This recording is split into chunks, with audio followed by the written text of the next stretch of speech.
Hey gang, it has been quite a while since I've been live in this Facebook group, and I thought it was about time to change that in 2023. I've got some wisdom to impart to you about the way that social media is going to be looking over the next 12 months or so.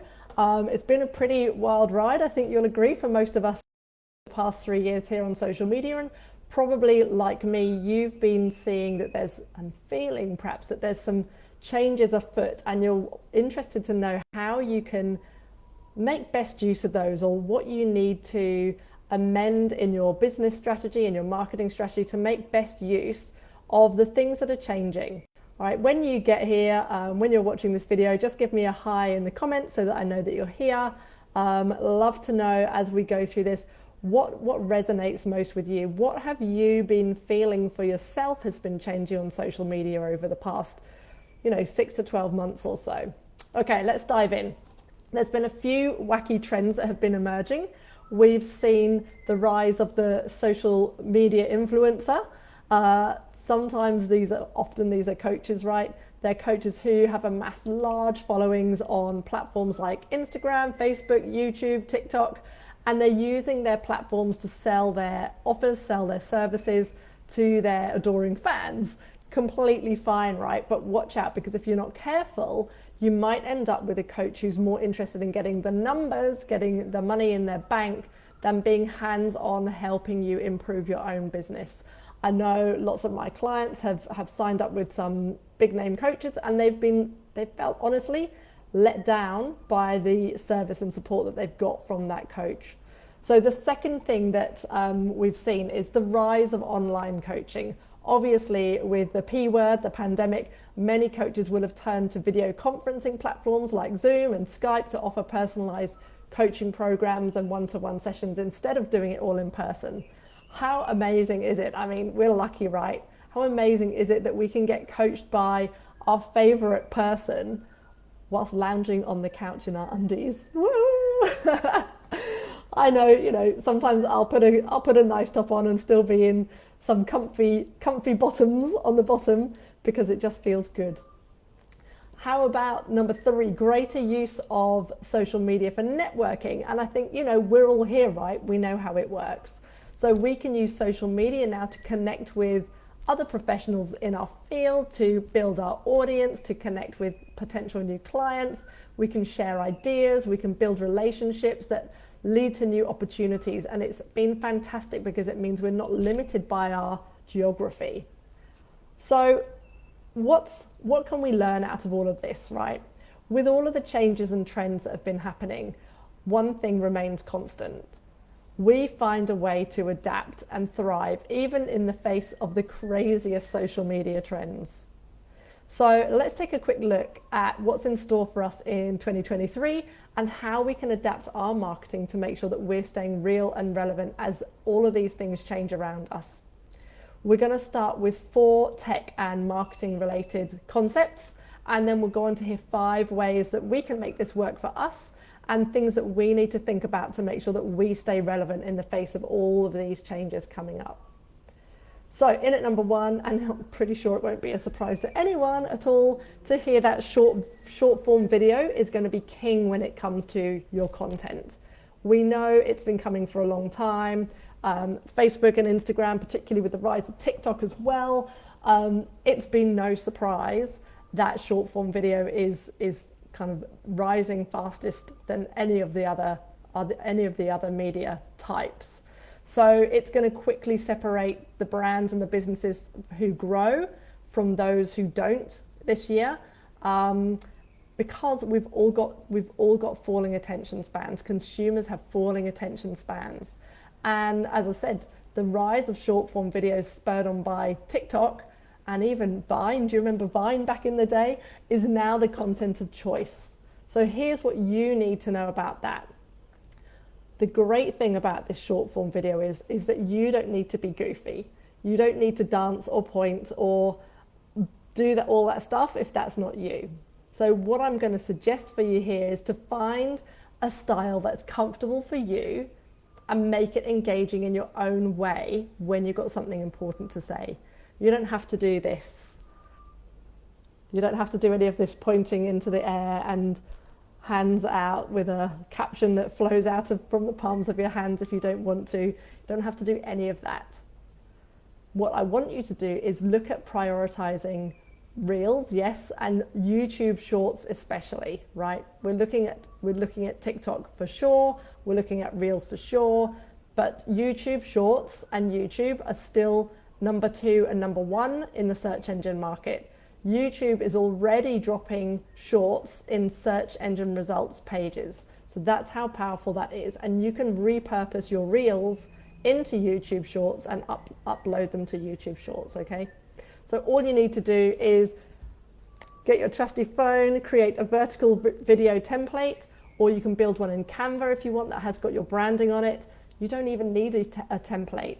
You can just use this vertical video. Take a vertical video on your phone, drop it into the template if you've got one, publish it to YouTube Shorts. Easy. The great thing is that video doesn't have to be difficult to look professional, okay? It's a lot of it, and we're going to talk a lot more about that as we go through this. A lot more of it is about the authenticity and the connection that you bring, and not so much about how polished it looks.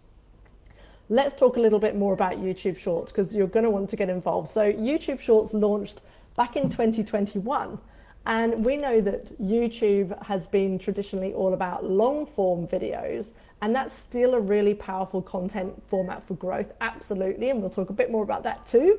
But smart marketers are also now creating these short form kind of snackable videos to reach new audiences and grow their subscriber bases. That means your audience, your email list, your Facebook groups, all of that kind of stuff. So obviously YouTube Shorts is going to be competing with TikTok videos and Instagram Reels and Facebook Reels, and we already just heard that the shorts are coming up in search results on both YouTube and Google. Plus, your YouTube Shorts will link back to your YouTube channel and your regular videos on YouTube more than ever. So that gives us creators even greater reason to be experimenting with this kind of short form content. So right now, YouTube Shorts has 1.5 billion monthly active users, and it sees more than 30 billion daily views, but we're expecting those numbers to grow rapidly in 2023. So it's something that you're going to want to get on board with. It's always better to be in front of the trend than something that is kind of following up too late in the day. This year, YouTube is also going to be releasing its podcasting section to a much wider audience. So they want to compete with Apple and Spotify on podcasting. So this is going to be a huge opportunity for anybody doing podcasts, both audio and video, and also for us all who are creating multiple different types of content. So here's how best to use this knowledge for you. If you are looking to grow a YouTube channel, then focus primarily on uploading regular YouTube videos. It's a proven way to grow on YouTube. Regular videos is still what most people visit YouTube for, okay? So you can make that your priority and then experiment with YouTube Shorts and podcasts around that. Number 3, podcasters, one for the podcasters. Podcasters, it's time to turn on your cameras and it's time to get your long form video on YouTube. You might as well, because if you already have a podcast or you're thinking about one, then if you turn your camera on while you're recording your podcast, you can add that to your YouTube channel. Win-win, because you do one thing and you get 2 forms of content out of it. As we know, YouTube is highly searchable, and we know that the search results turn up in Google. What this means for podcasters then is that discovery through a search algorithm will finally arrive for you guys. So it's going to solve one of the hardest bits about podcasting, which is how to get people to discover your show in the first place. Number 4, this is the last of our tech bits and kind of the most interesting, I think. If you haven't heard of it already, you're going to want to make friends with AI, because AI content creation is going to absolutely revolutionize how you spend your time, okay? It's going to revolutionize the way that content is created, it's going to revolutionize the way that content is distributed, and it's going to revolutionize the way that content is consumed. AI is going to help creators develop better and more engaging content in dramatically less time by using this automation, okay? AI generated content is going to help creators reach more people by helping them efficiently create content which is tailored to their target audience. Now, if you're anything like me, you've probably seen and you've been kind of keeping an eye on all of this kind of stuff, you'll have seen some arguments made by people, especially copywriters, that AI is never going to be as good as writing your own content. And I agree to a certain extent, but actually in many cases, it's going to be better than a human voice, in inverted commas, human voice, if that human isn't great at getting their message across yet, right? Now, if this sounds too good to be true, it probably is, because there's a caveat to it, of course, because there's a caveat to everything, right?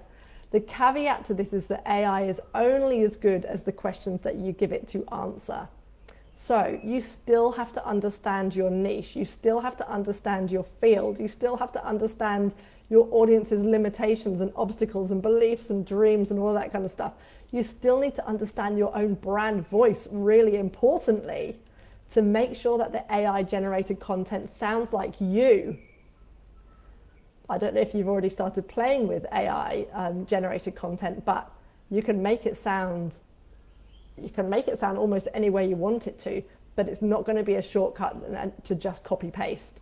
You're still going to need to edit it. You're still going to need to review it. AI is really only a shortcut once you've already done the work. Okay?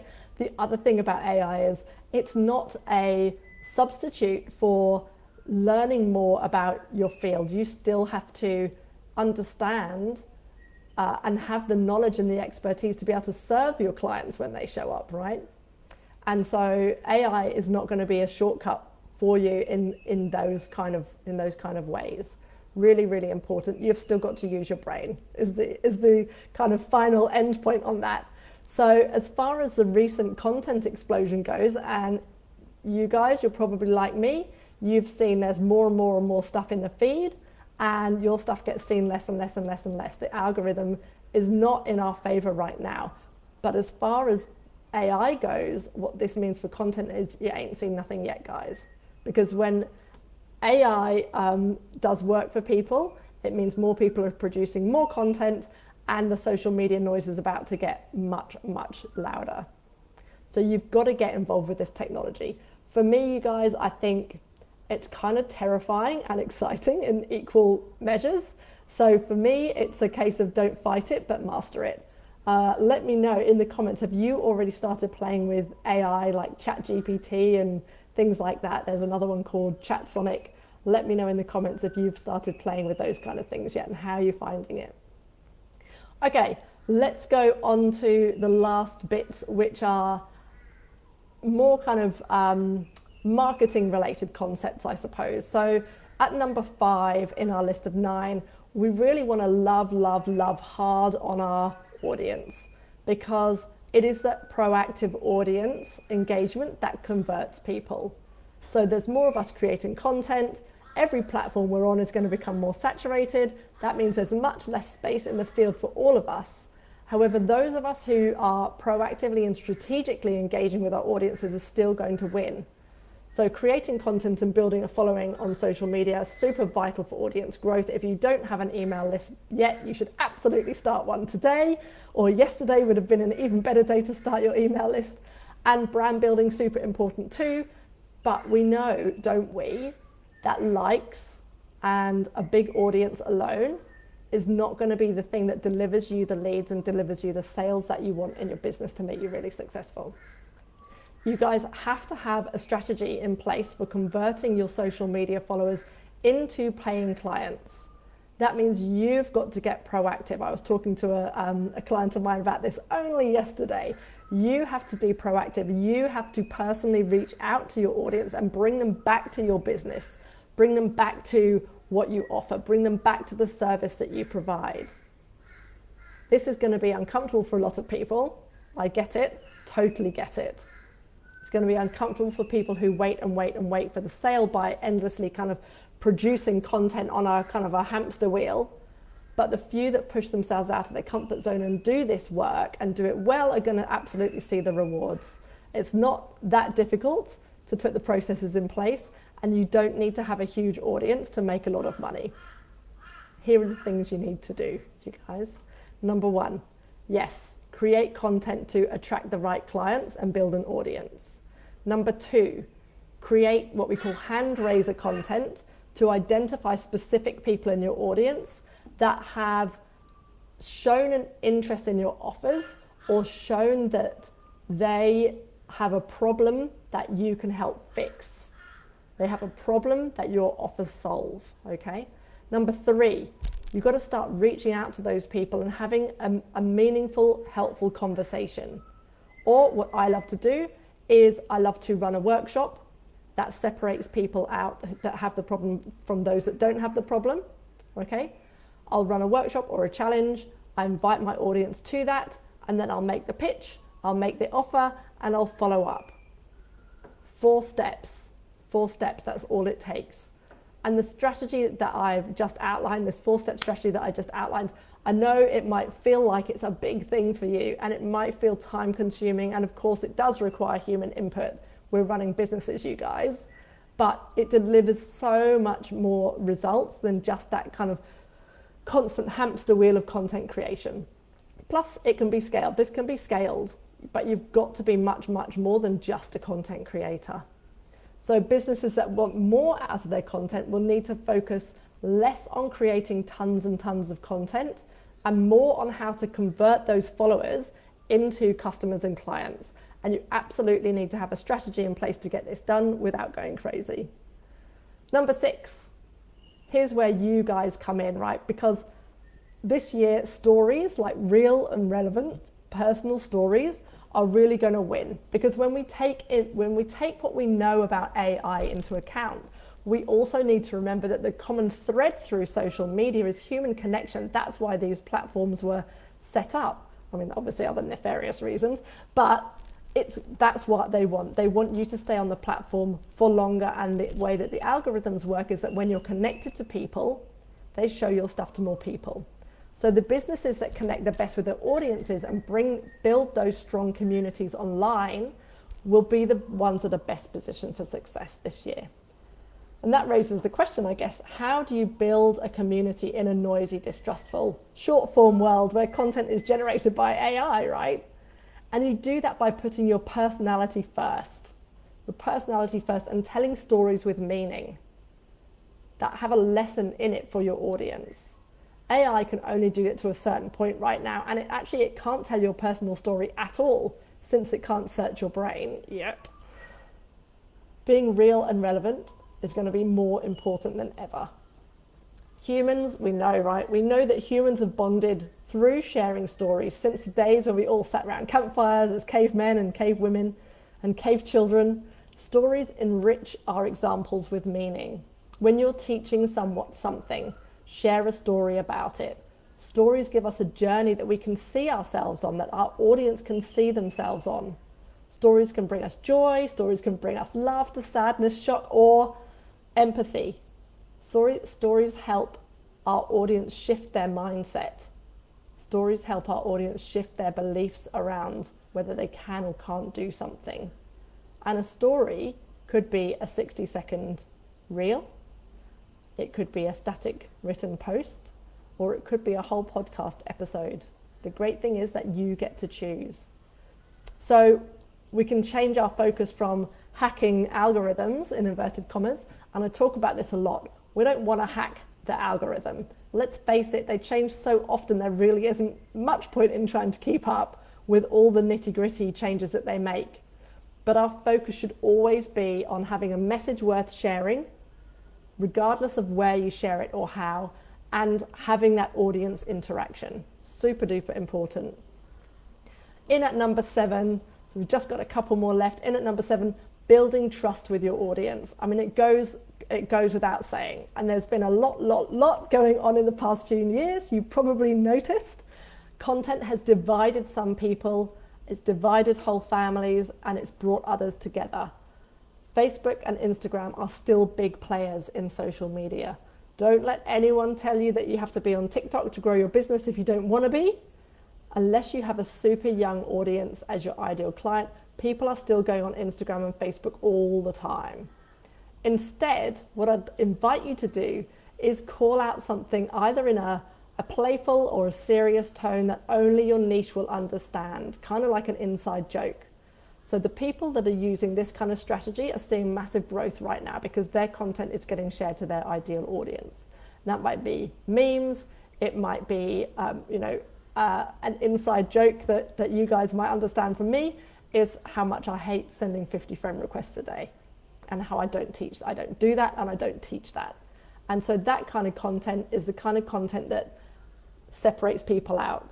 I'll attract the kinds of people that don't want to do that to grow their business. The kinds of people that don't mind doing that, they can go and work with another coach. I don't want to work with them anyway, okay? So you might hear like separately to that and kind of joined up with that, you might hear things like sales funnels are dead. Even though the truth is that all marketers use funnels of some kind in their business. We all do, and you should too. A simple sales funnel is a tried and tested and absolutely vital part of your business. You can't, in fact, grow your business if you don't have a few simple sales systems in place to help nurture your audience, make their offers and bring them closer to you. The key point here is that there's a way to nurture and sell with integrity, and that's what we want, right? And that's what you need to identify for yourself and what we help with over at the High Vibe Business Academy. And in a time of buyer hesitancy due to economic downturns, I need you to know this is going to be a bit of a mindset shift for some of you. People are still spending money. People are still spending money. They just want to spend it with people they trust. So don't let anyone tell you that your audience isn't spending money or isn't going to buy until, the economic downturn is reversed or whatever. There is still plenty of money around and plenty of people for you to help. So stay in an abundance mindset and show up, and you will see it for yourself. Sure, some people might take longer to nurture, absolutely, but plenty of people will still buy from you, so don't be discouraged and start now. Again, another thing to start now if you haven't started yesterday. The next best time to start is now. The key is, and we've mentioned it before, the key is that you have a system to bring in those new people into your audience, and you have a system in place to nurture them so that they can see who you are and the world that you're working to create through your business. It's not just about what you sell. Buyer hesitancy also means they're thinking more about where they spend their money. People may wait for what they think are good deals, so flash sales and discounts could become more important to your sales funnel this year. Of course, you absolutely still need to nurture your audience for these sales to work. You've got to build your audience and you've got to nurture your audience for these sales to work. Number 8, Facebook still loves community. We've already heard about short form video. It's going to continue to rise throughout 2023 and beyond. So what you might want to do is if we're thinking about Reels, is test publishing in the Reels format, as well as sharing that short vertical video in your regular feed posts, and just test which one works better for you, okay, at bringing in the engagement, bringing in those new subscribers into your business. And we've also talked briefly about the importance of having an engaged audience, because focus is going to continue to shift away from those vanity metrics like followers, like reach, like engagement and stuff like that. And they're going to be moving towards metrics that really matter, which is building relationships, growing our businesses without a lot of kind of fuss and fanfare and that kind of stuff. Remember, we're about being authentic, we're about stories, we're about being real, we're about being relevant. So again, the great news about all of this is that we don't need to be at the mercy of the algorithms. We can take back control of our content and we can double down on what's important to us in our business versus jumping on some kind of temporary trend that involves lip syncing, pointing, and AI profile pictures, okay? If you're on board with that, give me a thumbs up in the comments. Thankfully, it looks like social media is going back to its roots when it was more about connection and more about creating meaningful and lasting relationships. Community is everything, especially now. Relationships are everything. And also, don't hesitate to take it offline. People are crying out for human connection. They're crying out for that depth of connection and depth of relationship after the last 2 or 3 years, okay? So don't be afraid to go and meet people. They want to have a place where they feel like they really matter. Okay, last one, number 9. Thanks for sticking with me. Authenticity rules over curated perfection. As far as the perfectionists go, this is one for us all to celebrate. I know there's plenty of you here, and high five to all of you. Instagram particularly is shifting from perfectly curated feeds to and videos to showing up as you are. Yes, hooray, hooray for all of us, right? We don't need to have the perfect background, perfect lighting, perfect coffee cup placed perfectly on our immaculate desk, which is all kind of strategically laid out so it looks like a flat lay, amazing flat lay photo. It's all about authenticity over perfectly curated content. And I am so here for that. So here for that. As a perfectly imperfect person myself, I'm so here for that. We can show up as ourselves, imperfections, messy hair, no makeup and all. We can stand up for our cause and promote the impact that we want to create in the world. So it's time to get super clear on what yours is, if you haven't already. I think for me, one of the greatest skills that you can develop as an entrepreneur actually, and I talked briefly about this earlier on in this, is seeing those patterns and predicting future trends and the needs of your audience. And when you start to see those patterns over and over and over again, or you're paying attention to the feelings of the people on the platforms you use, or you're paying attention to the kind of responses and open rates that you get in your email list, you'll be able to predict that trend and take action on it before it's so obvious that everybody else knows about it. This is what I'm talking about not being too late to adopt a trend. You've got to, like surfing a wave, right? There's a time when the wave goes past and you've missed it and it's too late. You've got to get on that wave at the right time. And the time for all of these things that I'm talking about is right now.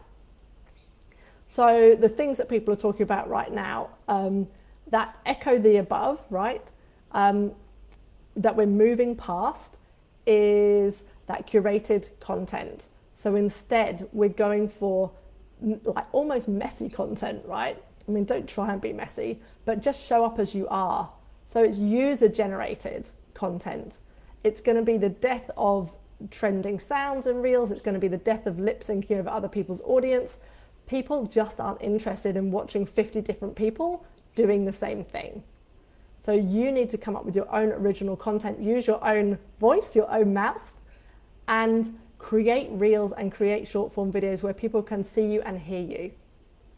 All that lip syncing and all of that pointing and stuff might get the likes, it might get the views, but the reality is that original content created by you is what's going to build your list, stand up as someone to be listened to, and the thing that's going to make you sales.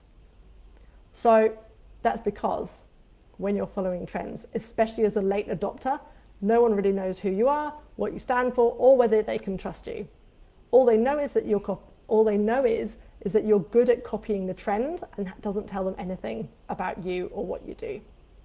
So to sum up then, if you have an offer and you have a funnel that sells it, the next step is building a community and telling stories that impact, entertain, and inform. Give your audience content that's worth consuming and invite them deeper into your world, guys. If people enjoy spending time with you online and they value your personality and your opinion, then you have the vital element of trust. They'll follow your suggestions, they'll enter your marketing funnel, not just as cold traffic, but these people will be warmed up. And when they're warmed up, they're partly sold already. Okay? People want to see something real. They don't want to see something perfect. This trend of real over perfection has been on the upswing for the last year or so, and it's going to go into full effect in 2023. And I want to see you guys jumping on this too. For all of those who don't live perfect lives, including me, this is a great trend. That means the perfect video, looking perfectly made up, the perfect background, they're not required anymore. In fact, the more real and raw, the better. So to sum up, I guess, a one-line sum up, marketing essentials aren't changing. You still need to have that relationship building. You still need to build an audience. You still need to have a funnel that's working. You still need to have an offer, and your messaging needs to be spot on. What's changing is the method of connection with people. Be real, be relevant, be available on the platforms that your viewers are on, and tell those stories worth sharing via short form video. I want to know in the comments, what's the thing that you've heard that's going to be most useful for you going forward? If you want to share this with anybody else, feel free to send them the link. and see you on the next one. Bye.